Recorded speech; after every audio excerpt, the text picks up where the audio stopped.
এইগুলা তোমার কি পাটের মাঝে মাঝ থেকে কিছু কিছু চারা তুলে নেয়, যেটা বাজারে পাট শাক হিসেবে ব্যবহৃত হয়। তো যাই হোক, এটা পার একরে অনেক পরিমাণে উৎপাদন হয়, আর এটাতে খুব কম পরিমাণে পেস্টিসাইডস এন্ড ফার্টিলাইজার লাগে, যে কারণে এটা বেশি উৎপাদন করা সম্ভব। তারপর হচ্ছে jute is one of the cheapest natural fibre. এই জুটটা হচ্ছে সবচেয়ে সস্তায় একটা ন্যাচারাল ফাইবার। কটনের যে পরিমাণ দাম, এই তোমার জুটের কিন্তু অত দাম না। ফ্লাস্কের যে পরিমাণ দাম, ওই পরিমাণ দাম কিন্তু জুটের না। জুট হচ্ছে সবচেয়ে চিপ ফাইবার, সবচেয়ে কম দামি fibre. Jute fibres are composed primarily of cellulose and lignin. এই জুট ফাইবারটা কি দ্বারা তৈরি? মেইনলি হচ্ছে সেলুলোজ এবং লিগনিন দ্বারা তৈরি। বুঝতে পারছো? তাহলে কটন ফাইবার, জুট ফাইবারটা কি দ্বারা তৈরি? Mainly cellulose and lignin. Cellulose is a major part of the plant fibre.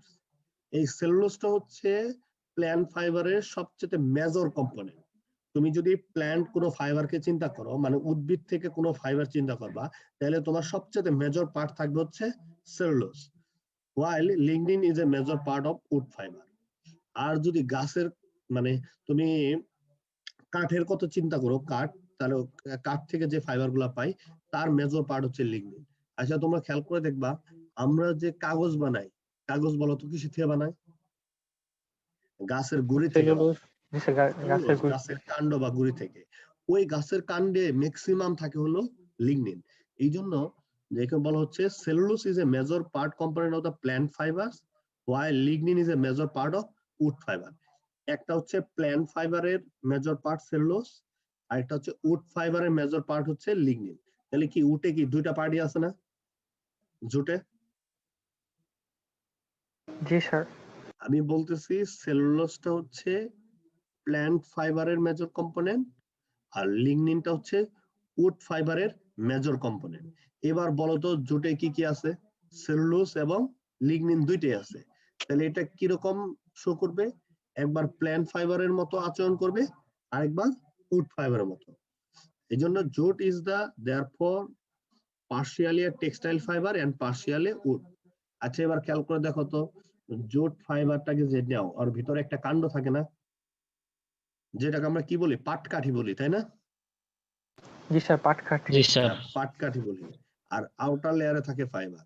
তাহলে ভিতরের লেয়ারে যেটা পাটকাঠি থাকে, ওটা কি হালকা উডের মতো না? Would type. আর বাইরেরটা হচ্ছে কি fibre type. It is Das A ligno cellulosic fibre plant. তাহলে জুটটা হচ্ছে কি লিগনো সেলুলোজিক ফাইবার, কারণ এটা কি আছে? লিগনিনও আছে, সেলুলোজ আছে। That is partially textile fibre and partially wood fibre. এটা হচ্ছে পার্শিয়ালি টেক্সটাইল এবং পার্শিয়ালি উড ফাইবার। বলতো জুটটা পার্শিয়ালি উড এবং পার্শিয়ালি টেক্সটাইল ফাইবার কেন? কারণ এটাতে সেলুলোজ এবং লিগনিন আছে। সেলুলোজ প্ল্যান্ট ফাইবার মতো আচরণ করবে, আর লিগনিন উড ফাইবারের মতো আচরণ করবে। ঠিক তাই আছে, কারণে টেক্সটাইল ফাইবার পার্শিয়ালি উড, এটাকে লিগনো সেলুলোজিক ফাইবার বলে। ওকে, লিগনো সেলুলোজিক ফাইবার। দেখো, দো the jute is a lignocellulosic fiber and was collected from its bark, so jute is called bast fiber. পরীক্ষায় যদি আসে যে why jute is called bast fiber, লিখতে পারবা? জি স্যার, মানে জুট ফাইবারটাকে বাস্ট ফাইবার কেন বলা হয়? এই যে এখান থেকে শুরু করবা। Jute is a one of the cheapest natural fiber. Jute fiber are composed of primary of cellulose and lignin. Cellulose is a major part of plant fibers, and while the lignin is a major part of wood fiber. Jute is therefore a partially textile fiber and partially wood. It is thus a lignocellulosic fiber that is partially textile fiber, partially wood. Though the textile is a lignocellulosic fiber and was collected from its bark, so jute is called bast fiber. লিখতে পারবা? জি sir. Okay. জি sir. আচ্ছা, jute is annual crop grown mainly 80% in Bangladesh. এটা হচ্ছে বার্ষিক একটা শস্য, যেটা 80% বাংলাদেশে তৈরি হয়। Jute fibres are very long. Jute fibre কেমন থাকে? Long fibre. তোমরা জানো এটা কতটুকু লম্বা হয়? 1 থেকে 4 মিটার পর্যন্ত লম্বা হয়ে থাকে। Silky, lustre and golden brown in colour. Jute fibre has strength, low cost, durability and versatility. এগুলো হচ্ছে জুট ফাইবার একটা প্রপার্টি। যাই হোক, দেখো, jute is also useful as a geotextile fabric. Geotextile টা কি? এটা একটা তোমাদের নতুন টার্ম, জিওটেক্সটাইল। আচ্ছা, তোমরা সবাই টেকনিক্যাল টেক্সটাইলের নাম শুনছো?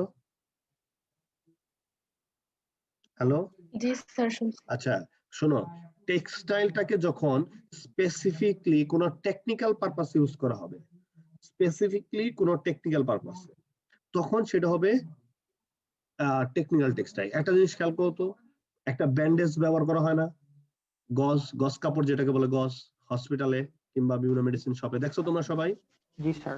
ওটা কিসের তৈরি? জি স্যার। ওটা ফাইবার দিয়ে সুতা, সুতা দিয়ে একটা কাপড়ের মতো তৈরি, তাই তো? হ্যালো, জি স্যার, কাপড়ের তৈরি। কিন্তু এইগুলা ফাঁকা ফাঁকা, প্রত্যেকটা সুতা ফাঁকা ফাঁকা। তো এটা কি একটা টেক্সটাইলের একটা জিনিস ওইখানে ইউজ হইতেছে না? জি স্যার। হ্যাঁ, এটা হচ্ছে, এটাকে আমরা বলবো মেডিটেক। মানে মেডিকেলের যে আমার সেক্টর গুলোতে আমাদের টেক্সটাইলের যেগুলো ব্যবহৃত হয়, তখন আমরা এটাকে বলি মেডিটেক, MEDITECH, মেডিটেক। আর হলো স্যার, জিওটেক। হ্যাঁ আচ্ছা পিপিইউ কে আমরা মেডিটেক বলবো? হ্যাঁ, পিপি মেডিটেক, যদি তোমার টেক্সটাইল দেওয়া হয় অবশ্যই এটা আমার মেডিটেক। জি স্যার। আচ্ছা, জিওটেক কি? জিও মানে কি? মাটি। এই যে আমরা মাটির বাঁধ রক্ষার কারণে কিংবা মাটি ধসে যাচ্ছে, মাটির বাঁধ ভেঙে যায়, আমরা ওইখানে যদি টেক্সটাইলে কোনো কিছুতে সাপোর্টিভ হই, তখন সেটাকে আমরা বলবো জিও টেক্সটাইল। তোমরা সবাই দেখবা কক্সবাজারে বিশাল বড় একটা মানে গোল একটা পাইপের মতো সমুদ্রের পাড়ে দেওয়া, দেখছো সবাই? বিশেষ করে ওই যে ইনানি বিচে যাইতে, তোমার হচ্ছে ইনানি বিচ থেকে এই পর্যন্ত মেরিন ড্রাইভ রোড দিয়ে যাওয়ার সময় বিশাল মোটা একটা জি স্যার দেখছি, ইনানি ব্যাগের মতো। রোডটায় যাওয়ার সময় দেখা যায়। হ্যাঁ, তারপর তুমি কুয়াকাটাতেও দেখতে পারবা যে অনেক মোটা একটা ব্যাগের মতো লম্বা পাইপের মতো দেওয়া। এটা কিসের তৈরি? ওটা একটা কাপড় দিয়ে বানানো তৈরি। ওটা একটা টেকনিক্যাল পারপাসে ব্যবহার করেছে। কেন? যেন সমুদ্রে পানি এসে এগুলো ভাঙে যেন না নিয়ে যায়, পানিগুলো যেন উপরে উঠতে না পারে, জাস্ট একটা বাঁধ হিসাবে কাজ করে। তো এইগুলো হচ্ছে আমার জিও টেক্সটাইল, এগুলো হচ্ছে আমার একটা geo textile. Jute is also used as a geotextile fabric laid over soil to stabilize it. দেখছো, এটা মাটির উপরে ব্যবহার করা হয়ে থাকবে to stabilize it against the handslides and to control erosion of or weeds. যে আমাদের যে মাটির যে ক্ষয় হয় কিংবা ভেঙে যায়, এগুলোর কারণে আমরা কি করব? এই যে ল্যান্ডস্লাইড হয় না, ভেঙে যায় যেগুলো, তো আমরা এগুলোর জন্য আমরা জিও টেক্সটাইল ব্যবহার করে থাকবো। The fabric helps to keep the moisture in and holds the soil in place. আরেকটা ব্যাপার হচ্ছে যে মাটির ভিতরে ময়েশ্চারটা ধরে রাখার জন্য এই তোমার জিও টেক্সটাইলটা খুবই গুরুত্বপূর্ণ একটা ভূমিকা পালন করে। তোমরা জানো যে পাটের ভিতরে যদি তুমি পানি দিয়ে রাখা তো দেখবে অনেকক্ষণ চুপচুপ অবস্থায় থাকে। তোমরা দেখো বাজারে বাজার করে আনার পরে ওই যে যেটা পাটের তৈরি, ওটা যদি ভিজায় রাখে কোনো একটা জায়গায় রেখে দাও, দেখবে অনেকক্ষণ পর্যন্ত ভিজা থাকে, অনেকক্ষণ পর্যন্ত ভিজা। তার মানে ময়েশ্চার পানিটাকে সে ধরে রাখতে পারে। তো এটা যদি ধরে রাখতে পারে, তাহলে মাটির ভিতরে যে ময়েশ্চারটা আছে কিংবা যে শুষ্ক ভাব কিংবা যে রৌদ্রের তাপে মাটি শুকায় যাচ্ছে, তখন যদি তুমি পাট দিয়ে একটু সারাউন্ডিং করে ওখানে যদি পানি দিয়ে থাকো, তাহলে দেখবা যে জায়গাটা খুবই ময়েশ্চার অবস্থায় আছে, পানি সিক্ত অবস্থায় আছে। তো এইসব জায়গায় আমরা কি ব্যবহার করে থাকি? এই পাটের ব্যবহারটা করে থাকি। While the open weave structure of the fabric allows space for plants to grow. এই দেখো, আমরা যদি ওপেন যে এই যে এটা কি বলা হয়, ওপেন উইভ স্ট্রাকচার বুঝো? সরি স্যার, এটা আচ্ছা, ওপেন উইভ স্ট্রাকচার হচ্ছে, আমি তোমাদেরকে বলি, ওপেন উইভ মানে কি? বুনন। ওপেন মানে কি? ফাঁকা ফাঁকা থাকবে। যে এই ধরো কিভাবে দেখো জিনিসটা। আচ্ছা, তুমি যে গজের কথাই চিন্তা করো, গজ, ওই গজটা কি জামা হিসেবে পড়তে পারবা? পরা যাবে জি না মনে হয় স্যার। না? ওটা পরা যাবে না, পড়লে তো তোমার ভিতরে সবকিছু দেখা যাবে। তাহলে এটা কি করতে হবে? ক্লোজ উইভ হইতে হবে। ক্লোজ উইভ মানে একটা সুতা আরেকটা সুতার সাথে খুবই নিয়ারেস্ট ভাবে এইভাবে লেগে থাকতে হবে। এইভাবে, এই যে এইভাবে যদি লেগে থাকে, সেটাকে আমরা বলবো ক্লোজ উইভ। আর এটা যদি এরকম ফাঁকা ফাঁকা থাকে, ওপেন উইভ। আমার কথা বুঝতে পারছো? জি স্যার। আচ্ছা, এবার বলো তো, একটা আমরা যে সোয়েটার, এই যে ধরো আমি একটা সোয়েটার পরে আছি, এটা ক্লোজ উইভ না শার্টটা close we've? Sir open web এই ইয়েটা সোয়েটারটা, আর হ্যাঁ, একটু শার্টটা লুজ, হচ্ছে। জি রাইট। স্যার। শার্টটা হচ্ছে একদমই কম্প্যাক্ট। দেখো তো শার্টের ভিতরে এইভাবে ধরে যদি টান দাও, দেখবা কোনো সুতা এদিকেও যাচ্ছে না ওদিকেও যাচ্ছে না, একটু দেখাও যায় না, তাই না? তাহলে এটা হচ্ছে ক্লোজ উইভ। আর তুমি যদি এই সোয়েটারটাকে যদি টান দাও, দেখবে যে কিছু কিছু হলেও একটু একটু আলো আসতেছে, রাইট? জি স্যার। তো এটা হচ্ছে আমার সেই ওপেন উইভ স্ট্রাকচার। হ্যাঁ, যে দেখো আমরা যদি এই ওপেন উইভ স্ট্রাকচার ধরো, আচ্ছা বেলে মাটির পানি ধারণ ক্ষমতা বেশি না দোআঁশ মাটির পানি ধারণ ক্ষমতা বেশি? স্যার বেলে দোআঁশ বেলে মাটি স্যার বেলে মাটিতে পানি বেশি দোআঁশ মাটি শুষে নেয়। শোনো, বালুর বেলে ভিতরে মাটিতে পানি থাকে দিলে না। কি পানি থাকে না নিচে চলে যায়? নিচে চলে যায়। Right. তো দোআঁশ মাটিতে পানি ধারণ ক্ষমতাটা বেশি। এখন ধরো তুমি একটা বাগান করতেছো একটা জায়গায়, তো এই জায়গায় যায় দেখলা যে পানি বেশি থাকে না, ধরো দোআঁশ মাটি না, তবে এটা বেলে দোআঁশ মাটি, তার মানে বেলের বালির পরিমাণটা বেশি। তাহলে সেই ক্ষেত্রে এখানে তুমি কিভাবে গাছ লাগাবা? এই যে আমাদের জিও টেক্সটাইল, তো তুমি কি করবা, এটা হচ্ছে আমরা ওপেন উইভ স্ট্রাকচারের একটা জুটের ফ্যাব্রিক নিয়ে আসবো। তোমরা সবাই চট চেনো, চট নামাজ পড়ার সময় আগে মসজিদে থাকতো, পাটের চট দেখছো আগে? জি স্যার হ্যাঁ, এটা কিন্তু ওপেন উইভ, দেখো এটা কিন্তু অনেক ফাঁকা ফাঁকা। তো এইরকম এর থেকেও আর একটু ফাঁকা ফাঁকা উইভের যদি কোনো পাটের একটা ফ্যাব্রিক নিয়ে এসে তোমার বাগানটাকে হালকা ঢেকে ফেললা, মাটির নিচে একটু একটু করে দিলা, দেওয়ার পরে তারপরে আবার কিছু মাটি দিলা, দিয়া তুমি কি করলা, তার উপরে বীজ বপন করে দিলা, কিংবা গাছ বীজ বপন করে দিলা সাপোজ। তাহলে বীজ বপন করলে তখন যখন পানি দিবা বীজ তলায়, তখন পানিটা কিন্তু ওই যে উপরের লেয়ারের মাটির সাথে যাবে, তার নিচে লেয়ারে যে ফ্যাব্রিক দিছো পাটের সাথে যাবে। পাট তো পানি ধরে রাখতে সক্ষম, তাহলে এ কি হালকা ময়েশ্চার ধরে রাখবে না এখানে? জি স্যার। হ্যাঁ, ধরে রাখবে। এখন কথা হচ্ছে স্যার তাহলে গাছের শিকড় কি এর নিচ দিয়ে যাবো? অবশ্যই যাবে, কারণ পাট হচ্ছে পচনশীল। তো তোমার একটা নির্দিষ্ট লেভেলের পরে দেখবা যে গাছের মাথা এই পাটের উইপটাকে ভেদ করে বেরিয়ে আসছে, এবং এই পাটটা অনেকদিন এখানে থাকতে থাকতে সে পচে গিয়ে এটাকে একটা জৈব সার তৈরি করবে, যে কারণে এটা জিও টেক্সটাইল হিসেবে বেশি ব্যবহৃত হয়। পানিটাকে ধরে রাখবে, যে কথাটা এখানে বলা হচ্ছে যে the open weave structure of the fabric, the open weave structure of the fabric allow space for plants to grow. এই ওপেন উইভ স্ট্রাকচারটা কি করবে, স্পেস অ্যালাউ করে দিবে, যেমন গাছটাকে উপর দিকে উঠতে পারে। আর এটা যদি পলিথিন হইতো, বলো তো পলিথিন কি ভেদ করে যাইতে পারতো গাছ? জি না স্যার, কারণ পলিথিন 400 বছর পরে। হ্যাঁ, আবার কিংবা আচ্ছা না পচলেও জুট ফাইবারটা যখন গাছ যখন ধাক্কা দিবে তখন কিন্তু সে একটু এদিক সেদিক যাবে, কিন্তু পলিথিন ব্যাগ কি এদিক সেদিক যাওয়া সম্ভব মাটির নিচে? জি না স্যার। রাইট, না স্যার। হ্যাঁ, এই কাজটা এখানে হয়। তারপর as the plants get established the jute fabric starts to biodegrade. এই যে কথাটা বললাম, যখন গাছ বড় হইতে শুরু করবে কিংবা বড় হয়ে যাবে, jute fabric starts to biodegrade, তার মানে ওই জুটটা আস্তে আস্তে কি করে যাবে বলতো, তোমার ওইটা মাটির সাথে মিশে যাবে। আচ্ছা আরেকটা জিনিস খেয়াল করবা, নার্সারি থেকে তোমরা সবাই গাছ কিনছো, বড় গাছ। হ্যালো, জি স্যার। মাঝারি টাইপের আর কি। আচ্ছা মাঝারি টাইপের যদি মাটি যেটার সাথে বেশি পরিমাণে দেয়, ওইটা কি দিয়ে বাইদা দেয় বলতো? পাটের দড়ি। রাইট, পাটের দড়ি। অনেক সময় মাটি খুলা পড়তে নিলে পাটেরই সুন্দর করা উইপ করা একটা বস্তা দিয়ে মোড়ায় দেয়। হ্যাঁ হ্যাঁ। আর তারা বইলা দেয় এটা খোলার দরকার নাই, যায় সরাসরি শুধু মাটিতে লাগাই দেবেন। কিন্তু অনেক আগে খেয়াল করে দেখো, এই গাছগুলো আগে বিক্রি হতো টবে, তাই না? বলতো টব ভাঙা পরে লাগাই নিয়ে, মনে আছে কিনা তোমাদের আমি জানি না। আগে এগুলো বড় বড় টবে বিক্রি হতো, মাটির টবে, এমনকি বলতো যে গাছ লাগানোর সময় মাটির টব ভাঙা তারপর লাগানো। কিন্তু এখন সেটা কি হচ্ছে, একটা ব্যাগে রূপান্তরিত হচ্ছে। কিসের ব্যাগ? পাটের ব্যাগ। এটা আর তোমার ভাঙার দরকার নেই, খোলার দরকার নেই, নিয়ে শুধু মাটিতে গর্ত করে লাগাই দেবে, কারণ জুটটা পচনশীল আর এর মধ্যে দিয়ে শিকড় বের হওয়া সম্ভব। আচ্ছা, this fabric is use to wrap plant road বলস। এই একটু আগে তোমাদেরকে যেটা বললাম, যে গাছের যে রোড বলটা থাকে, যে নিচে যে শিকড়ের যে গোলটা থাকে, সেটা কি করা হয়, জুট দিয়ে র‍্যাপিং করে দেওয়া হয়, as it allows water and air to reach the roots, যেন বাতাস পানি দুইটাই এই গাছের শিকড় পর্যন্ত পৌঁছাতে পারে। এই নার্সারির ব্যাপারে যে তোমার এতক্ষণ যেগুলো বললাম।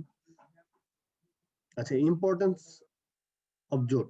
জুটের কি গুরুত্ব দেখো, jute is a versatile natural that has been used for thousands of years to make things such as rope, twine, Hessian bags, rugs, much more yet for last couple of decades.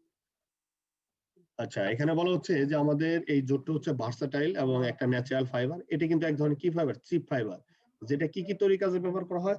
Rope making এ, টুয়াইনে মানে রশিতে, হেসিয়ান bags, তোমার হচ্ছে কি হেসিয়ান ব্যাগসটা যেন কি বললাম? হেসিয়ান bags কি বলছি? এই তোমরা কি আসো না চলে গেছো? স্যার পাটের বস্তা। পাটের বস্তা রাখস হচ্ছে কম্বল টাইপের এরকম কিছু, এন্ড মাছ মোর ইয়েট পাল্লা, এবং কি অনেক এই রিলেটেড অনেক কিছু তৈরির কাজে আমরা কি ব্যবহার করে থাকি? পাট ব্যবহার করে থাকি। তারপর হচ্ছে for last couple of decade, তার মানে 2 দশক পূর্বে it lost its world market due to over uses of polythene. তোমরা জানো যে পাটের একটা সময় সোনালী যুগ ছিল, তোমার তো বললাম 2 ডিকেড মানে 2 দশক আগে পাটের খুবই সোনালী দিন ছিল। সেটা আস্তে আস্তে এটা কি হয়েছে? মার্কেটটা, ওয়ার্ল্ড মার্কেটটা নষ্ট হয়ে গেছে। কি কারণে নষ্ট হয়েছে? Due to over uses of polythene. এই পলিথিনটা আইসে মেইনলি তোমার পাটের ব্যবহারটাকে নষ্ট করে দেয়, পাটের সোনালী জগৎটাকে নষ্ট করে দেয়। আগে তোমরা বাজারে গেলে পাটের ব্যাগ ছাড়া কোনো ব্যাগই দেখতে না। ধান নিতে যাবা, চাল নিতে যাবা, গম, চিনি সবকিছু প্যাকেজিং এ ব্যবহার করা হতো পাট। আর এখন যাও, যাই দেখো সব পলিথিনের, পলিথিন বলতে ওই যে প্লাস্টিকের ব্যাগ গুলো চলে আসছে, তাই না? জি স্যার। এখন পাটের ব্যাগ খুব কম। এইটাই হচ্ছে এর মেইন কারণ। তারপর দেখো, but the recent world climate movement has further reminded us the necessity of জোট। কিন্তু বর্তমানের এই যে ওয়ার্ল্ড ক্লাইমেট, বৈশ্বিক যে ওয়ার্ল্ডের যে তোমার ক্লাইমেট যে চেঞ্জ, যে আন্দোলন হচ্ছে যেটাকে নিয়ে, সেটা কিন্তু তারা এখন রিমাইন্ড করে দিচ্ছে যে জোটটা আমাদের প্রয়োজন, তাই না? তোমরা তো এগুলো পড়াশোনা করছো মনে হয়, কিংবা হালকা জানো যে আমাদের যে ওয়ার্ল্ডে যারা আবহাওয়া নিয়ে যারা চিন্তাবিদ বা এনভায়রনমেন্ট নিয়ে যারা কনসার্ন, তারা কিন্তু এখন বলতেছে পলিথিনটাকে না করে দিয়ে তারা জোটটাকে আনার চেষ্টা করতেছে। কারণ কেন?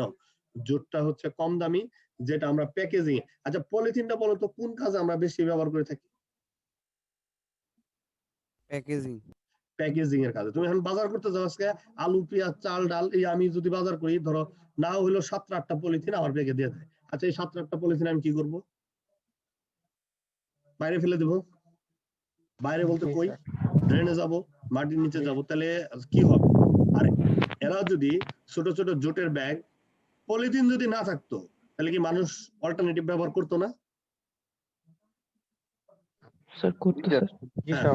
করতো। ওইটাই এখন যারা ওয়ার্ল্ডে যারা কনসার্ন এনভায়রনমেন্ট নিয়ে, তারপরে যে আমাদের ওয়ার্ল্ড ক্লাইমেট নিয়ে, তারা আসলে এখন বুঝতেছে যে আমাদের আসলে জোটের কি প্রয়োজনীয়তা। তারপরে jute cleans the air, useless fertiliser, তারপর herbicides and pesticides improve the soil condition. তার মানে এই জোট যদি আমরা চাষ করতে যাই, এটাতে আমার লেস ফার্টিলাইজার লাগে, পেস্টিসাইডস লাগে। আর এটা কি করে? মাটির যে উর্বরতা শক্তি সেটাকে বাড়ায় দেয়। সেটা কিভাবে? আচ্ছা, তোমরা সবাই দেখছো পাট কাটার পরে কি করে বলো তো? পাট পাট খেতে রেখে দেয় আর কি, পাতা। কিভাবে রাখে? অনেকগুলা পাট একত্রিত করে অনেক গাছপালা দিয়ে, ঝোপড়া দিয়ে একটা ঝাপ দিয়ে রাখে, তাই না? জি স্যার। যেন পাটটার ভিতরে একটু হালকা পচন ধরে, তাই তো? হালকা যেন পচন ধরে, হালকা এইভাবে রাখে। আচ্ছা, এর মধ্যে পচন ধরলে নিচের মাটিগুলোর সাথে ওই ব্যাকটেরিয়ার একটা কানেকশন হয় না? তারপরে ওই পচা পাতাগুলা ঝরে যাওয়ার জন্য ওইভাবে রাখে। আসলে মেইনলি রাখে হচ্ছে ঝাপ দেয়া, যে গাছের পাতাগুলা যেন ঝরে যায় ওই জায়গাতে। এই যে গাছের পাতাগুলা যে ঝরে গেল মাটিতে, এটা কি পচে যাবে না ওইখানে? তো এটা পচলেই তো সার হয়ে যাবে। তো এটা কি মাটির উর্বরতা শক্তি এগুলো বাড়ায় দেবে। It also has a high biological efficiency, sound agricultural practice, and biodegradability. The green credentials of the jute bags and fabrics are excellent when it is rapidly growing worldwide awareness of environment problems and need for sustainable development. এই যেটা বলছে green credentials, যে আমরা যে green world বলতেছি, এই ক্ষেত্রে আমাদের জুট ব্যাগ খুবই গুরুত্বপূর্ণ একটা অবদান রাখতে পারে।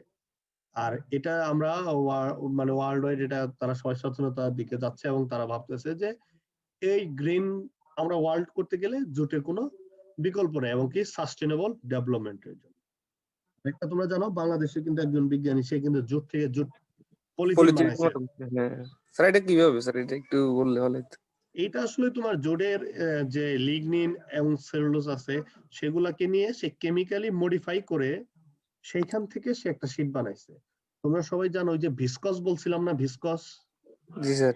যে আমাদের ন্যাচারাল র মেটেরিয়াল, সেটাকে কেমিক্যালি মডিফাই করে আবার ন্যাচারালি সেলুলোজে চলে আসবে, সেটাকে আমরা বলি কি ভিসকস বলি। সেটা কিভাবে হয়, যে ধরো একটা সলিউশন, মানে তোমার কাঠগুলাকে নিয়ে ওইখান থেকে একটা সলিউশন বানায়, সেই সলিউশনটাকে আবার বাথরুম শাওয়ার স্পিনারেটের মধ্য দিয়ে পাস করে চিকন সুতা বানায়। আচ্ছা, স্পিনারেটের মাধ্যমে পাস না করে ওটাকে যদি পাতলা একটা শীটের মতো বের করতাম, তাহলে একটা পাতলা শীট হয়ে যেত। ঠিক লুকস লাইক সেরকমই জুট থেকে সেলুলোজ এবং লিগনিনটাকে নিয়ে সেখানে কিছু কেমিক্যালি মডিফাই করে সে একটা পলিথিন বানাইছে। আর তার থেকে বড় ব্যাপার হচ্ছে এটা কিন্তু তার একটা সিক্রেট জিনিস, সে কিন্তু তার মেইন থিম কাউকে দিবে না, কারণ তার প্যাটার্ন করা, কারণ এতদিনে তার গবেষণার ফল, এটা কি কাউকে দিয়ে দিবে? আর এটা আমাদের বাংলাদেশের জন্য অনেক গর্বের ব্যাপার। আসলে আমরা তো মানুষ না, আমরা ধরো অমানুষ। এই ধরো উনার মতো লোক একটা জিনিস আবিষ্কার করছে, আমাদের উচিত কি বাংলাদেশ সরকারের যে এটা নিয়ে খুব ভালোভাবে একটা প্রোডাকশনে যাওয়া, আমাদের দেশ থেকে, হ্যাঁ আমাদের দেশ থেকে পলিথিন গুলাকে কিভাবে, বাংলাদেশে কিন্তু পলিথিন ঘোষণা দিয়েছিল বোধহয় 2001 না 2000 সালের দিকে, যে পলিথিন মুক্ত বাংলাদেশ, বাজারে কোনো পলিথিন থাকবে না। হ্যাঁ, পুলিশের খুব জোর জোরে পলিথিন ছিল না একটা সময়। মাঝে মাঝে দেখবা যে বিভিন্ন বাজারে পুলিশ যায় যখন হামলা দেয় পলিথিন থাকে না, আবার 2 দিন পরে পলিথিন চলে আসছে। আসলে তো ওদের দোষ না, দোষ আমাদের। আমরা যাই কই ভাই পলিথিন নাই, বাজার পলিথিনের দেন। আর আমরা তো বাজার থেকে কেউ মানে বাড়ির থেকে কেউ ব্যাগ নিয়ে যায় না, ওই পলিথিনই দেন ভাই, কাগজে দিলে ছিঁড়ে যায়। দোষ তো ওদের না, দোষ তো আমাদের, আমরা সচেতন না। যাই হোক, এটা হলো ইম্পর্টেন্স। পরীক্ষায় আসে ইম্পর্টেন্স অফ জুট ফাইবার, এগুলো লিখে দিলাম। তারপর দেখো জেনারেল ফিচার্স অফ জুট, মানে স্বাভাবিক ইয়াতে জেনারেলি কি কি ফিচার্স থাকে জুটে। দেখো, jute fibre is 100% biodegradable and recyclable and thus environment friendly. এটা হচ্ছে বায়োডিগ্রেডেবল এবং রিসাইক্লিং করা সম্ভব, এবং কি এটা কি এনভায়রনমেন্ট ফ্রেন্ডলি। তারপর যে it is a natural fibre with golden and silky shiny and hence called golden fibre. It is the cheapest vegetable fiber produced from bast or skin of the plant stem. যে এটা সবচেয়ে সস্তা এবং কম দামি fibre, যেটাকে কি করা হয় বাস্ট থেকে অথবা স্কিন থেকে, প্ল্যান্টের যে স্টিম থাকে, প্ল্যান্টের যে কাণ্ড থাকে তার পাশে কি থাকে, স্কিন থাকে, ওই স্কিন থেকে এই ফাইবারটাকে নেওয়া হয়। তোমরা জানো যে আমাদের জুটের পাট গাছের 2টা অংশ, একটা হলো পাটখড়ি আর একটা হলো পাট, তাই না? পাটখড়ি হলো কি স্টিম মানে কাণ্ড, আর স্কিনটা কি ওই যে 4 সাইডে যে লেয়ার আকারে থাকে, সেটা কি আমরা কি বলতেছি, পাট বলতেছি। তারপর it is the second most important vegetable fibre after cotton.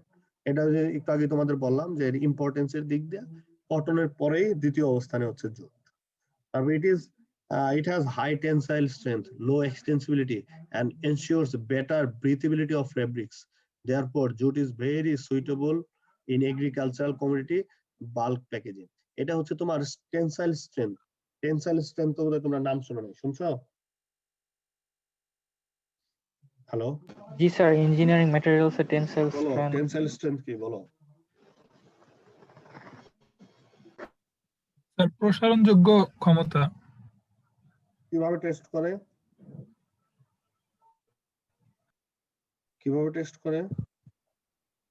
Sir 2 পাশ থেকে স্যার একটা ফোর্স দেয় স্যার বাইরের দিকে।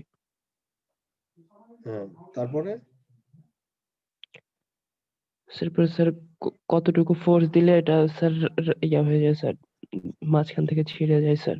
হ্যাঁ, ব্রেকিং আচ্ছা, পয়েন্ট হওয়ার আগ পর্যন্ত যে হ্যাঁ। শক্তিটা থাকে। যাক, তোমরা ভালো পড়াশোনা করছো। এটা হচ্ছে যে টেনসাইল স্ট্রেংথটা হচ্ছে যে কোন একটা ম্যাটেরিয়াল, যেমন এটা একটা ম্যাটেরিয়াল, এটাকে টেনে 2 সাইড থেকে টান দিয়ে, ধরো একটা ফিক্সড আর একটা মুভেবল, যদি টান দিয়ে ছিঁড়তে যে পরিমাণ ফোর্স দরকার, সেটাই হচ্ছে টেনসাইল ফোর্স। আর এর ছিঁড়তে এর ভিতরে যে শক্তিটা কাজ করছে সেটাই হচ্ছে আমার টেনসাইল স্ট্রেংথ। যে ফোর্স দ্বারা ছিঁড়ছ সেটা হচ্ছে টেনসাইল ফোর্স, আর ছিঁড়ার আগে এ নিজের ভিতরে কি করছে, শক্তি ধরে রাখছিল যে ছিঁড়তে দিব না। এই যে তার ধরে রাখা, এটাই হচ্ছে তার টেনসাইল স্ট্রেংথ। তো হচ্ছে লো এক্সটেন্সিবিলিটি, আর হচ্ছে ensure better breathability of fabrics. আর jute is suitable for agriculture commodity. এই জুট হচ্ছে এগ্রিকালচার কমোডিটির জন্য, বাল্ক প্যাকেজিং এর জন্য সবচেয়ে সুইটেবল। আচ্ছা, এগ্রিকালচার কমোডিটি কি? যদি তুমি মানে কৃষি পণ্য বাজারজাতের কারণে, মানে কৃষি পণ্য বাজারজাতকরণের জন্য বাল্ক প্যাকেজিং এটা ব্যবহার করা হয়। কৃষি পণ্য বাজারজাত বলতে কি, তুমি আজকে একটা ধান বিক্রি করতে যাও, কৃষি নিয়ে যাবা, একটা প্যাকেজ লাগবে। গ্রামে দেখবা এই জুটের ব্যাগে নিয়ে যাচ্ছে। তারপর গম বিক্রি করবা জুটের ব্যাগে, তারা কিন্তু এগুলো আগে ইউজ করতো, এখন এটা কি আস্তে আস্তে রিপ্লেস হয়ে গেছে কি দেয়া, পলিথিন দ্বারা। যাই হোক, ওই যে প্লাস্টিকের ব্যাগ দ্বারা। It helps to make best quality of industrial yarn, fabric, net and sacks. এই যে আমরা যে এটা হচ্ছে best quality industrial yarn. Industrial yarn বলতে কি, মোটা মোটা রশি বানানোর ক্ষেত্রে ইন্ডাস্ট্রিতে অনেক মোটা মোটা রশির প্রয়োজন হয় অনেক কিছু বেঁধে রাখার জন্য, তো ওগুলোর ক্ষেত্রে এটা সবচেয়ে বেশি ইম্পর্টেন্ট। ফ্যাব্রিক, তোমরা ইন্ডাস্ট্রিয়ালে বিভিন্ন ফ্যাব্রিক লাগে ইনসুলেশনের জন্য কিংবা ময়শ্চার ধরে রাখার জন্য, কিংবা আদার্স তুমি দেখো যে মসজিদে বসার জন্য চট লাগে, এরকম যে ইন্ডাস্ট্রিয়াল পারপাসে আমরা এগুলা ব্যবহার করে থাকি, নেট বানানোর কাজে। তারপর হচ্ছে ইট ইজ, তারপর যে ব্যাগ বানানোর কাজে, যে বস্তা বানানোর কাজে, তো এগুলোর কাজে আমরা ব্যবহার করে থাকি। তারপর দেখো it is one of the most versatile natural fibres that has been used in raw materials for packaging, textiles, non textiles, construction, agriculture sector. মানে এগুলো ছাড়াও আমরা যে দেখো নন টেক্সটাইল, কনস্ট্রাকশন, এগ্রিকালচার সেক্টর, তো আমরা এগুলো কি করে থাকি, বহুবিধ ব্যবহার করে থাকি জুটে। নন টেক্সটাইলও আমরা জুটের ব্যবহার করে থাকি। কনস্ট্রাকশন ফিল্ডে যায় দেখো, এই যে দেখো যে অনেক সময় বিল্ডিং ভাঙে, বিল্ডিং ভাঙার সময় চতুর্দিক দিয়ে একটা কাপড় নামায় দেয় না? হ্যালো, জি স্যার। কিসের সেটা বলো তো? স্যার পাটের স্যার। পাটের। কারণ ওই যে কনস্ট্রাকশন কোনো ইট বালি যেন বাইরে যায় মানুষের গায়ে না লাগে, এই জন্য চার সাইডে সারাউন্ডিং করে দেওয়া হয় কি দ্বারা। তাহলে এটা কি আমার একটা, এটা কিন্তু আমরা টেক্সটাইলে ব্যবহার না, এটা কি আমার কনস্ট্রাকশনে ব্যবহার। আর এগ্রিকালচারাল সেক্টর তো বললাম যে গাছ লাগানোর ক্ষেত্রে, প্যাকেজিং এর ক্ষেত্রে এগুলো ব্যবহার হয়ে থাকে। দেখো advantage of jute include good insulating. Insulating এর কাজে জুট ব্যবহার হয়ে থাকে। ইনসুলেটিং মানে কি, যে বাইরের শব্দ ভিতরে আসবে না, ভিতরে শব্দ বাইরে যাবে না, মাঝখানে একটা জায়গায় একটা লেয়ার দ্বারা এরকম একটা বাক্স তৈরি করে দেওয়া, যেটা দ্বারা জোট দ্বারা তৈরি করলে সবচেয়ে ভালো হবে। তারপর হচ্ছে অ্যান্টিস্ট্যাটিক প্রপার্টিস। অ্যান্টিস্ট্যাটিক প্রপার্টিস মানে, আচ্ছা তোমরা একটা জিনিস খেয়াল করছো যে এই যে মাথা এরকম করে শীতের দিনে চুল আশ্রানোর পরে চিরুনিটা কোথাও ধরলে চিরুনির সাথে কাগজ উঠে পড়ে, দেখছো না? এটা কি বলে, স্থির বিদ্যুৎ উৎপন্ন হয়েছে, স্থির বিদ্যুৎ, তাই না? তো তোমার যখন এই টেক্সটাইলের ফাইবার গুলা বিভিন্ন মেশিনের মধ্য দিয়ে যাবে, ফ্রিকশন হবে, তার ভিতরে স্থির বিদ্যুৎ সৃষ্টি হবে না? যদি হয় তাহলে সে তো তাহলে আগুন ধরে যেতে পারে। তারপর তোমার ধরো ফ্রিকশনে এরকম বেশি পরিমাণ স্পার্ক হতে পারে। তো কিন্তু জুটের সেই প্রপার্টিটা মানে অ্যান্টিস্ট্যাটিক প্রপার্টিস, তার মানে কি, তার ভিতরে স্থির বিদ্যুৎ তৈরি কখনোই করতে পারবে না। তাহলে এটা কি আমরা ইনসুলেটিং হিসেবে ব্যবহার করতে পারি না? জি স্যার। ইনসুলেটিং বুঝছো তো, কভারিং হিসেবে, কভার হিসেবে ব্যবহার করতে পারি। আর হচ্ছে as well as having low thermal conductivity and had a moderate moisture gain। এর ভিতরে লো থার্মাল কন্ডাক্টিভিটি আছে আর হচ্ছে মডারেট ময়েশ্চার গেইন। তারপর হচ্ছে jute has the ability to blend with other fibres. দেখো জুটের আরেকটা প্রপার্টি হচ্ছে কি, আদার ফাইবার সাথে সে কি হতে পারে, ব্লেন্ড করতে পারবা। তার মানে জুটের সাথে তুমি ফ্লাক্স দিতে পারবা, জুটের সাথে তুমি কটন দিতে পারবা। আমাদের এক ধরনের কাপড় তৈরি হয়েছিল কিন্তু জুটন, তোমরা এগুলো সার্চ দিবা নেটে, জুটন দেখবা পাওয়া যাবা, জুট আর কটন মিলে কাপড় তৈরি করা হয়েছে। কার সাথে দেখো তুমি ব্লেন্ড করতে পারবা, বোথ সিনথেটিক এন্ড ন্যাচারাল। তুমি সিনথেটিক মানে কি, কোন ফাইবার, সিনথেটিক কোন ফাইবার বলো তো? সিনথেটিক কোন রেঞ্জের ফাইবার, ম্যানমেড না ন্যাচারাল? Man-made sir. ম্যানমেড। তার মানে জুট ফাইবারটাকে তুমি সিনথেটিকের সাথেও ব্লেন্ড করতে পারবা, আবার ন্যাচারালের সাথেও ব্লেন্ড করতে পারবা। And except cellulosic dye classes, এবং এটা কি করে, সেলুলোজকে ডাই করা যায়, যে সব কেমিক্যাল আছে সেগুলো দ্বারা এটাকেও ডাই করতে পারবা। যেমন কি কি, natural die, basic die, VAT die, sulphur die, reactive die, pigment die, এগুলো দ্বারা এই জুট ফাইবারটাকে কি করতে পারবা, তুমি ডাই করতে পারবা। এগুলো হচ্ছে তোমার একটা জেনারেল ফিচার্স। পরীক্ষায় যদি আসে general features of jute fibre, এই কয়টা লিখে দেবা। দেন হচ্ছে জুট কাল্টিভেশন। জুট কিভাবে কাল্টিভেট করে দেখো, jute is a rainy season crop. তার মানে দেখো, আচ্ছা তোমরা একটু খেয়াল করতে হতো, জুট কি আসলে বর্ষাকালে হয় না কখন হয় বলো? বর্ষাকালে। জুট বর্ষাকালে হয়। and sown from March to May। এই যে বীজটা বপন করা হয় মার্চ থেকে মে মাসে, according to rainfall and type of land. মানে কি পরিমাণ বৃষ্টি হয়েছে এবং তোমার জমির উপর ভিত্তি করে মার্চ থেকে মে মাসের মধ্যে কি করা হয়, বীজ বপন করা হয়। It is harvested from June to September. Harvested মানে কি বলতো? হারভেস্টিং কি বলো? কটন হারভেস্টিং বলছিলাম, স্যার কালেক্ট করা, কালেক্ট করা, মাঠ থেকে শস্যগুলোকে তুলে আনা। তো এই যে যে জুট, এটাও হারভেস্ট করা হয় জুন থেকে সেপ্টেম্বরের মধ্যে, depending on the weather, the sowing are early or late. তুমি কখন বপন করছিলে? যদি মার্চে করো তাহলে জুন জুলাই আসবে, যদি মেতে করো তাহলে ওটা অবশ্যই সেপ্টেম্বর। মানে তুমি কখন বপন করছো, যদি লেটে বপন করো ফল পাবা আগে, আর যদি পরে বপন করো তাহলে কাল্টিভেশনও হবে তোমার পরে, তাই না? কারণ একটা নির্দিষ্ট টাইমের পরেই তো তোমার এগুলোকে কাটতে হবে, তাই তো? জি স্যার। আচ্ছা, এটা হচ্ছে জুট কাল্টিভেশন। এটুকু জুট কাল্টিভেশনের জন্য দেখো ক্লাইমেট এন্ড সয়েলের ভিতরে কি কি তার ক্যারেক্টারিস্টিক আছে দেখো। Jute requires a warm and humid climate with temperature between 24 to 37 degree Celsius. তোমার এই জুটটাকে কাল্টিভেট করতে গেলে 24 থেকে 37 ডিগ্রি সেলসিয়াস তাপমাত্রা লাগবে। Constant rain or water logging is harmful. যদি কন্টিনিউয়াস নির্দিষ্ট হারে যদি বৃষ্টি হয়, অথবা পানি যদি জমা থাকে তোমার ওই শস্যের ভিতরে যেখানে তুমি পাট গাছ লাগাইছো, তাহলে এটা অবশ্যই কি হবে? হার্মফুল হবে। তোমরা দেখো যে যেখানে পাট গাছ লাগায় সেখানে জমিটা একটু উঁচু হয়, বৃষ্টি দরকার, তবে বৃষ্টির পরে দেখবা পানি আর ওই ক্ষেতটাতে থাকে না, পানিটা নেমে যায় জমি থেকে। The new grey avial soil of good depth receiving salt from annual floods is the best for jute. দেখো যে যেগুলাতে annually বন্যা হয়, ধরো বাৎসরিক ভাবে মানে পানিতে বন্যার সময় পানি আসে, সেটা হচ্ছে সবচেয়ে জুট উৎপাদনের জন্য সবচেয়ে ভালো জমি।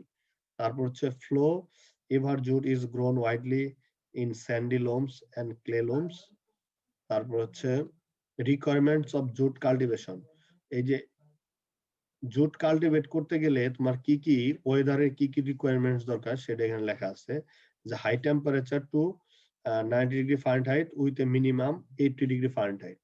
তোমার এই টেম্পারেচারটা ফারেনহাইটে দেওয়া আছে আর এখানে দেওয়া আছে ডিগ্রি সেলসিয়াসে, দুটোই একই জিনিস, তুমি কনভার্ট করলে এরকম এই রেঞ্জের মধ্যে পাওয়া যাবে। তারপর হচ্ছে well preventive soil for fair fine texture.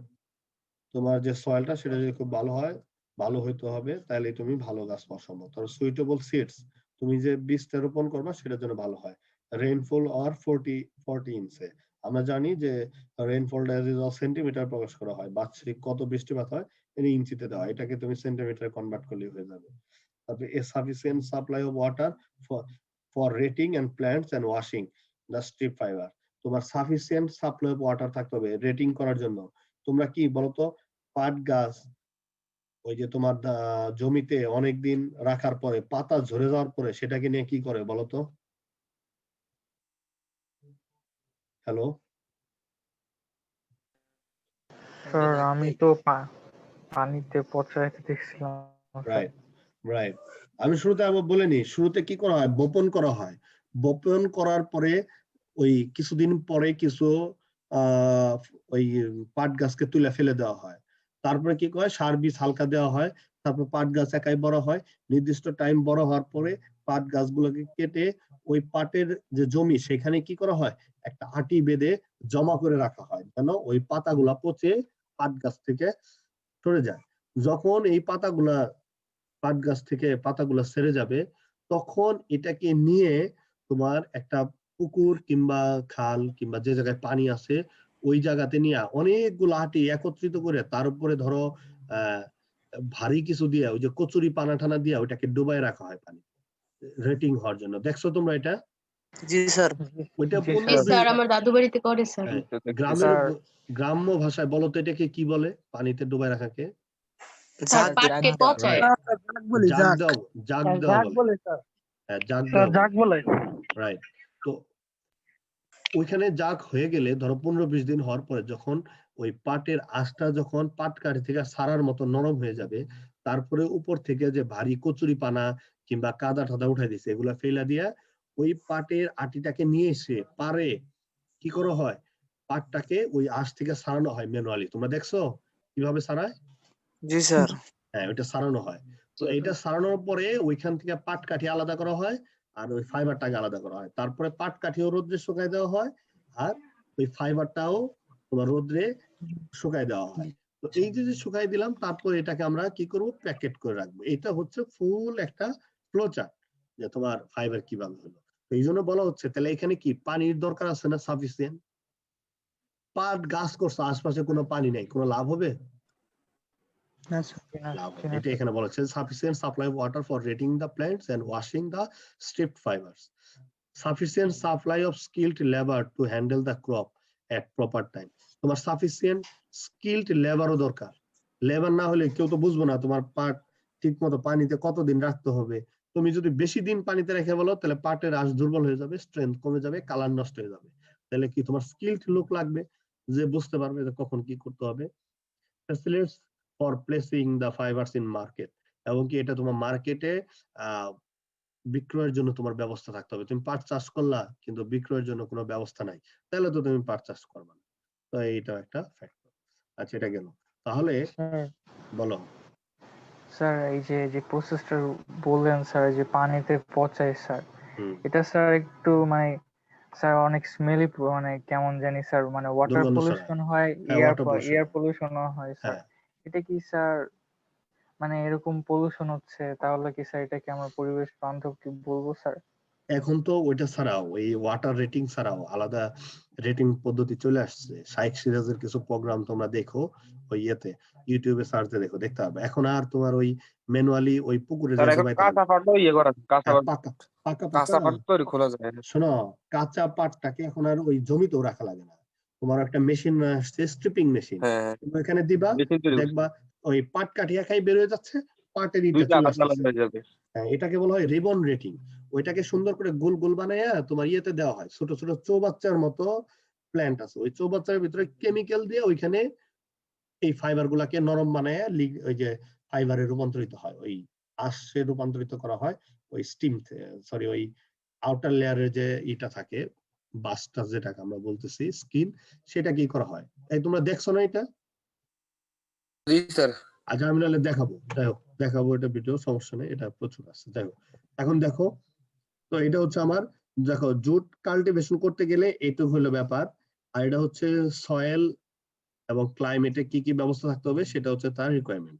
এখন যদি ফ্লো চার্ট আসে, যে flow chart of jute cultivation, তাহলে জুট কাল্টিভেশনে কি কি ফ্লো চার্ট আছে, তাহলে প্রথমে কি আসবে বলতো? জুট কাল্টিভেশনের বীজ বপন আসবে নাকি?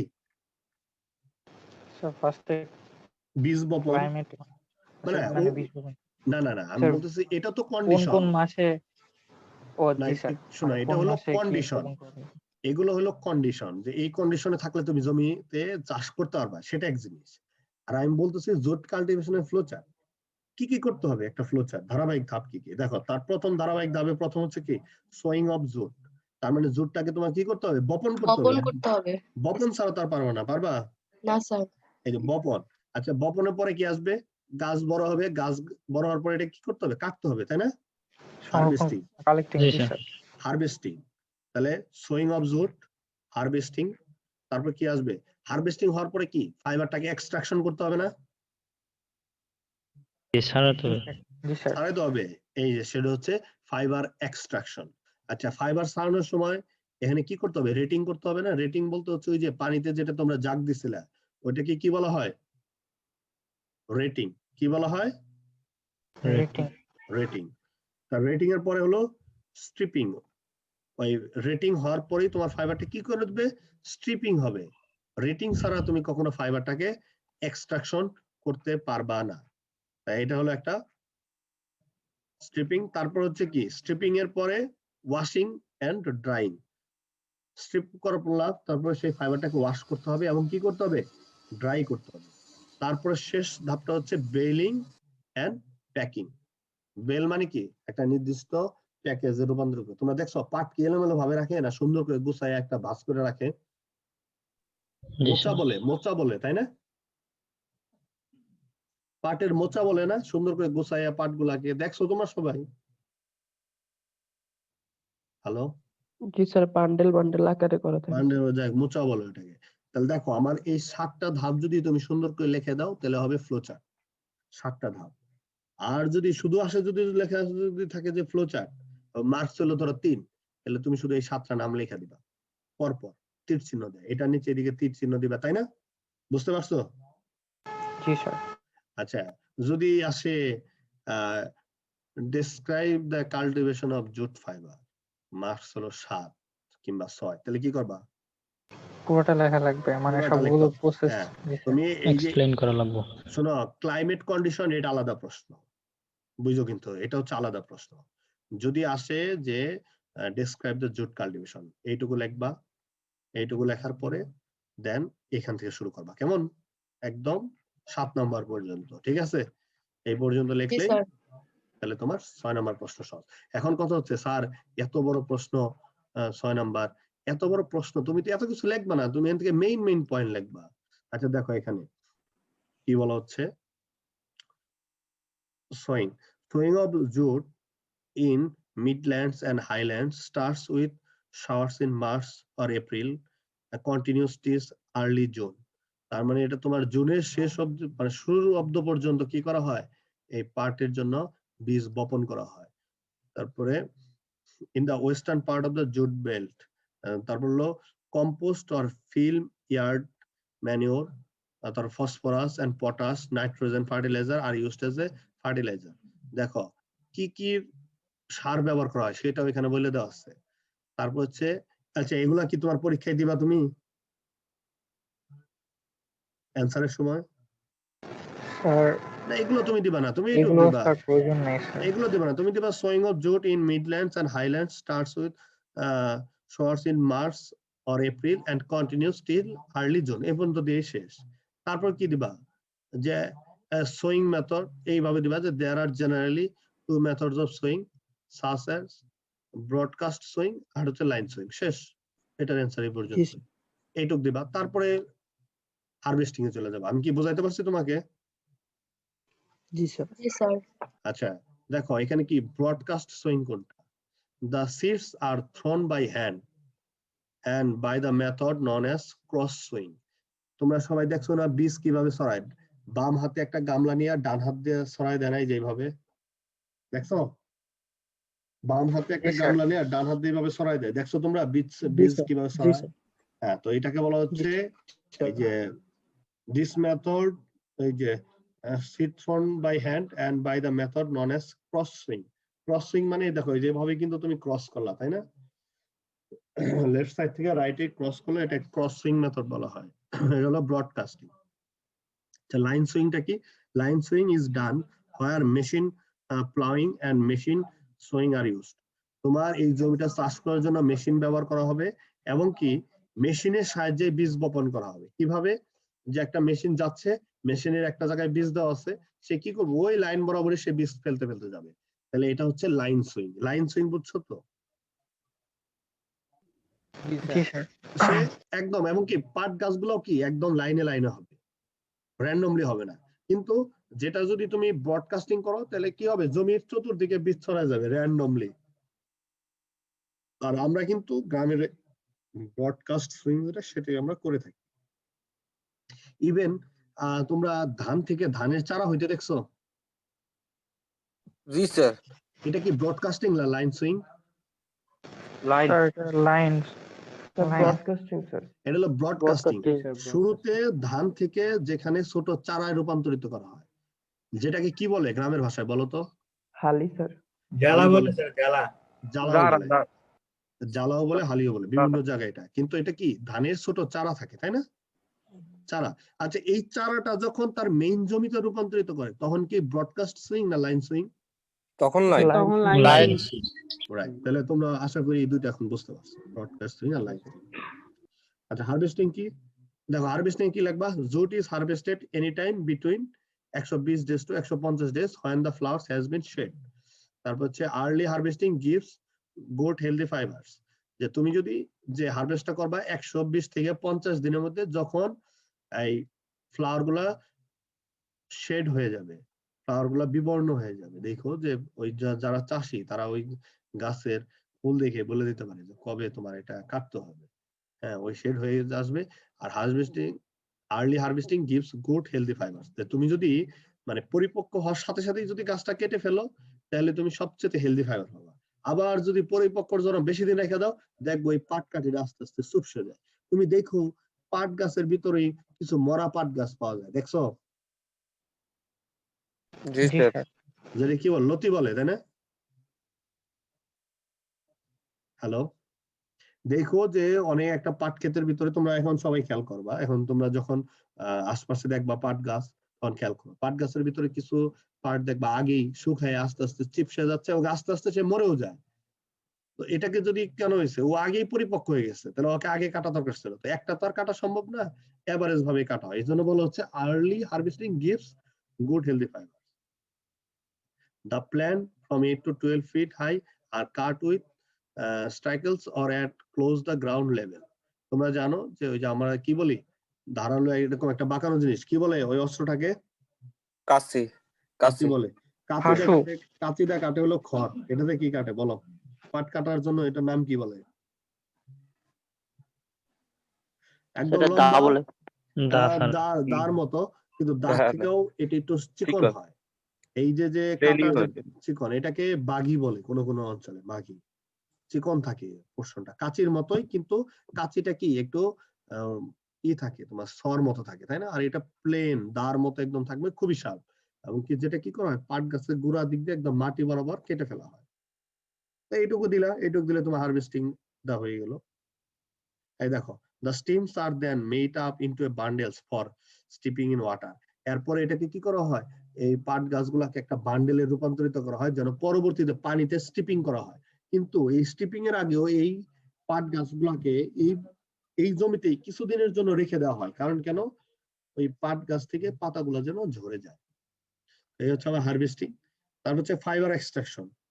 দেখো, the jute plants fiber lie beneath the bark and surrounded the woody central part of the stem. আমরা তোমরা জানো যে পাট গাছের যে বাকল, সেটা কোথায় থাকে? তার যে সেন্ট্রাল যে স্টিম, তাকে সারাউন্ডিং করে রাখে। সেন্ট্রাল যে স্টিমটা আছে, কাণ্ডটা আছে, তাকে তার বাকল কি করে থাকে? সারাউন্ডিং করে থাকে, ঘিরে থাকে। To extract the fibers from the stem, the process is carried out the following steps. এই ফাইবার গুলা থেকে যদি তুমি এই কাণ্ড থেকে ফাইবার গুলাকে যদি সেপারেট করতে চাও, তাহলে তোমার এই ফলোইং ধাপগুলা তোমাকে মানতে হবে। কি কি? এই বান্ডেল স্টক থাকবে। ওই যে বান্ডেল গুলাকে কি করছো, ওই যে ধান খেতে তো, সরি, ওই যে জমিতে পাট খেতে এই পাট গুলা কি করে রাখছো? বান্ডেল দিয়ে রাখছো। তারপর এটাকে কি করতে হবে? রেটিং করতে হবে। রেটিং মানে কি? ওই যে তোমাকে বললাম, একটা নির্দিষ্ট পানিতে ডোবায় রাখতে হবে। তারপরে কি করতে হবে? স্ট্রিপিং করতে হবে। স্ট্রিপিং মানে কি? ওই যে পাট গাছটা পানিতে ডুবাই রাখছিলে, ডুবানোর পরে এই পাট কাঠিটা থেকে পাটটাকে সেপারেট করার যে প্রসেস, সেটাকে বলা হচ্ছে স্ট্রিপিং। স্ট্রিপিং হওয়ার পরে তাকে ওয়াশ করতে হবে। ওই ফাইবার সাথে অনেক ধরনের ময়লা টয়লা আছে, এটা ওয়াশ করতে হবে। তারপর হলো স্কুইজিং এক্সেস। স্কুইজিং মানে কি? আচ্ছা, ওয়াশ করার পরে কি সেখানে পানি থাকবে না? হ্যালো, জি স্যার, থাকবে। হ্যাঁ, তো সে পানিগুলোকে স্কুইজ করতে হবে। পানিগুলোকে ওই দেখবা যে একটা বাঁশের উপর এইভাবে রোদ্রের মধ্যে দিয়ে রাখে, যেন পানিটা আস্তে আস্তে ঝরে নিচে পড়ে যায়। তারপর এটাকে সানড্রাই করা হয়। সানড্রাই মানে রোদ্রে শুকানো হয়। তারপর হচ্ছে বেলিং করা হয়, মানে প্যাকেজিং করা হয়।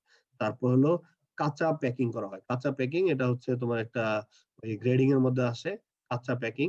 তারপর হচ্ছে স্টোরেজ এন্ড ট্রান্সপোর্ট। কাঁচা প্যাকিং মানে আমি তো বললাম, বেলিং এর পরে কাঁচা প্যাকিং হচ্ছে এক ধরনের গ্রেডিং। ভালো ফাইবার গুলাকে এক জায়গায়, তার থেকে খারাপ ফাইবার গুলো আরেক জায়গায়, তার থেকে আরেক জায়গায়, এটাকে বলা হচ্ছে কাঁচা প্যাকিং। তারপরে স্টোরেজ করা হয়, যে গুদামে কিংবা একটা স্টোরে রেখে দেওয়া হয়, অথবা ট্রান্সপোর্ট। আজকে আমাদের পড়াশোনা এই পর্যন্তই, যে ফাইবার এক্সট্রাকশন পর্যন্ত। তো প্রিভিয়াস যা যা পড়ালাম, স্যার, হ্যাঁ, আমি 4 মিনিট পরে জয়েন দিছিলাম, অ্যাটেন্ডেন্সটা মিস গেছে। তো এগুলো তোমরা সবাই পড়ে রাখবে, কেমন?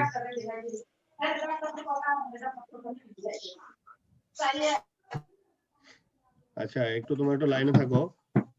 আমরা তো অন্যান্য দিন একটু আগেই সারি কিংবা টাইমলি সারলে আজকে আরেকটা জিনিস দেখো। স্যার আমিও দিতে পারিনি স্যার, ফার্স্টে বললাম স্যার, কিন্তু স্যার আপনি তো ডিসেবল করে দিলেন স্যার। জি স্যার, আমরা দিতে পারি না। স্যার আমি দিতে পারিনি স্যার।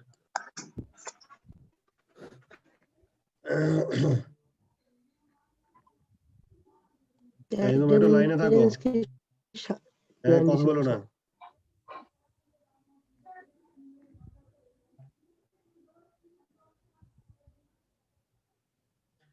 কথা বলো না। একদম সবাই স্ক্রিন দেখতে পাচ্ছ? জি স্যার, না হ্যাঁ স্যার এখন দেখতে পাচ্ছি। জি স্যার। দেখো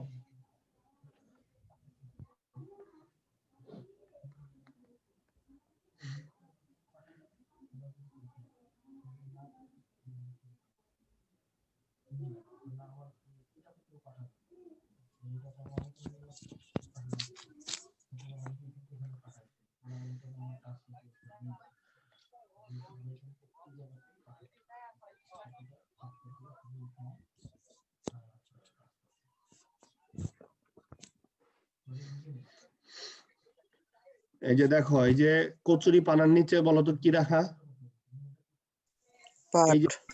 এই যে ওই যে পাট কাঠি সহ পাট গুলাকে ওই যে তোমার যে জমি, সেই জমির থেকে এনে এখানে রাখা হয়েছে নিচে, পানির নিচে 10 থেকে 15 দিন রাখছে রেটিং হওয়ার জন্য। আর এই যে যে দেখো, যে যারা কাজ করতেছে তারা দেখো তারা কিভাবে কাজ করে দেখো।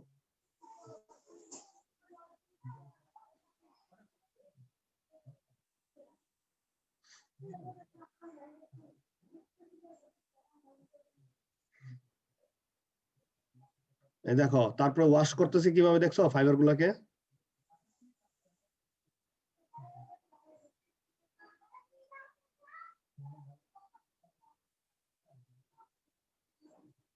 তোমরা দেখতেছো?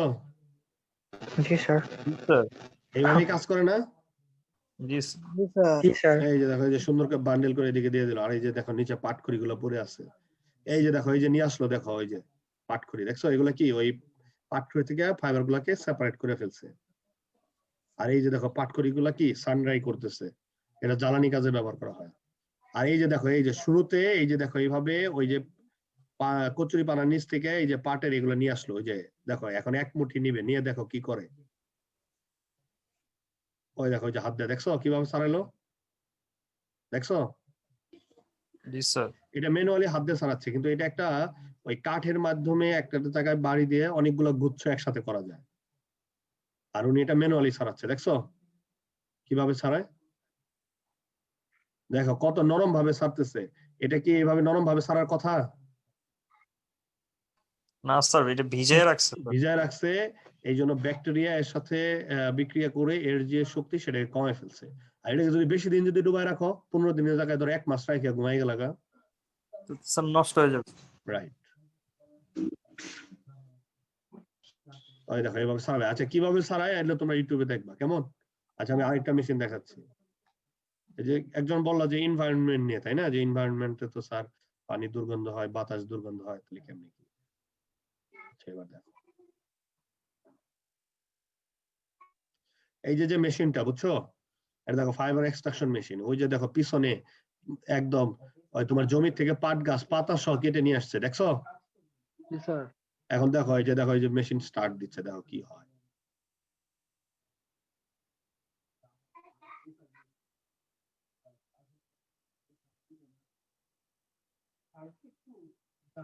বাই মেইল অথবা বাই মেসেজ অথবা বাই ফেসবুক মেসেঞ্জার, হোয়াটসঅ্যাপ, এখানে তো সার্কিট ইনফো করে রাখি স্যার আমি অমুক দেখছেন, আমি এখানে একটু আপনাদের রেফারেন্সটা দিয়েছি। তাহলে কি হবে, মাথায় থাকে কেউ যদি আমাকে দেখো দেখো কিভাবে কি করে, দেখো হাতে গ্লাভস পরে নিল, তাই না?